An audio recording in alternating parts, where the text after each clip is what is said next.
Bonjour les amis, je vous propose ma réflexion et méditation pour le 18 février 2026, élaborée spécifiquement à partir des textes liturgiques du jour. Mercredi 18 février 2026, mercredi descente, entrée en carême. Première lecture, déchirez vos cœurs et non vos vêtements. Joël 2, 12 à 18. Psaume 50, 51, 3 à 4, 5 à 6 à B, 12 à 13, 14, 17.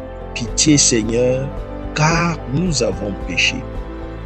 Deuxième lecture, laissez-vous réconcilier avec Dieu. 2 Corinthiens 5, 20, 6, 2. Évangile, ton Père qui voit dans le secret te le rendra. Matthieu 6, versets 1 à 6, 16 à 18. J'ai intitulé mon partage « Les cendres du masque et le secret du royaume ». Nous y voilà. Ce mercredi, l'Église nous met de la cendre sur le front et nous dit « Souviens-toi que tu es poussière et que tu retourneras à la poussière ». Mais cette parole n'est pas une malédiction, elle est une libération. Elle nous arrache au mensonge de l'éternité terrestre, à l'illusion de nos constructions, à l'orgueil de nos fonctions. Pour nous qui servons le droit et la justice, ce jour est un tremblement salutaire.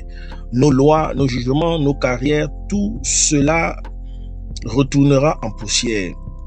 Seul ce que nous aurons bâti dans le secret du cœur, sous le regard de Dieu, demeurera. Le prophète Joël lance un cri. Revenez à moi de tout votre cœur dans le jeûne, les larmes et le deuil. Et il ajoute cette parole décisive. Déchirez vos cœurs et non vos vêtements. Le geste extérieur ne suffit pas. Ce que Dieu attend, ce n'est pas une apparence de repentance, une cendre sur le front sans la conversion du cœur. C'est le cœur lui-même déchiré au fer retourner. Dans nos métiers, combien de gestes extérieurs, combien de belles apparences, de respect de façade, de procédures impeccables, mais vides. Le carême vient déchirer nos vêtements d'honorabilité professionnelle pour mettre à nu notre cœur. Et c'est là, dans cette nudité, que Dieu nous attend. Paul, dans sa seconde lettre aux Corinthiens, nous supplie « Laissez-vous réconcilier avec Dieu ». Il parle au nom du Christ. Nous sommes les ambassadeurs du Christ et par nous, c'est Dieu lui-même qui, en personne, vous adresse un appel. Voilà notre dignité et notre responsabilité. Nous sommes des ambassadeurs. Dans nos cabinets, nos prétoires, nos administrations, nous représentons quelqu'un. Non pas d'abord l'État, la loi, l'institution, mais celui qui est la source de toute justice. Et notre mission d'ambassadeur, c'est de supplier. Laissez-vous réconcilier. Le droit peut être un chemin de réconciliation ou un champ de bataille. Tout dépend de notre cœur. L'évangile de ce mercredi est un programme pour les 40 jours à venir. Jésus y livre 3 commandements pour 3 pratiques. L'aumône, la prière, le jeûne. Et le mot d'ordre est le même pour chacune. Dans le secret.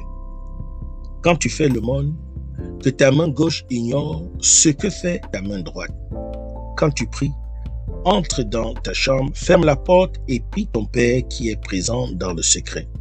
Quand tu jeûnes, parfume-toi la tête et lave-toi le visage pour ne pas montrer aux hommes que tu jeûnes, mais seulement à ton Père qui est présent dans le secret.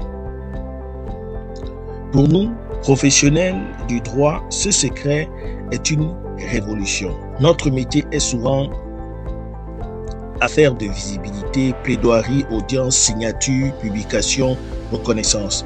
Jésus ne condamne pas le visible, mais il remet chaque chose à sa place. Le visible est pour les hommes, le secret est pour Dieu. Et ce qui se fait dans le secret, Dieu le voit et le récompense.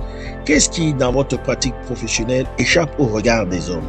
Vos motivations profondes, vos combats intérieurs, vos prières silencieuses avant une audience, votre lutte contre l'injustice, même quand personne ne vous regarde, votre fidélité à l'éthique dans l'ombre, c'est là que Dieu agit. C'est là que se bâtit la seule justice qui demeure. Le carême qui s'ouvre est un temps de vérité. les cendres sur le front sont la vérité de notre condition mortelle. Mais cette vérité n'est pas une fin, elle est un commencement. Voici maintenant le moment favorable, voici maintenant le jour du salut. Aujourd'hui, pas demain. Maintenant, pas plus tard. La réconciliation avec Dieu, la conversion du cœur, le retournement de nos pratiques, c'est pour maintenant.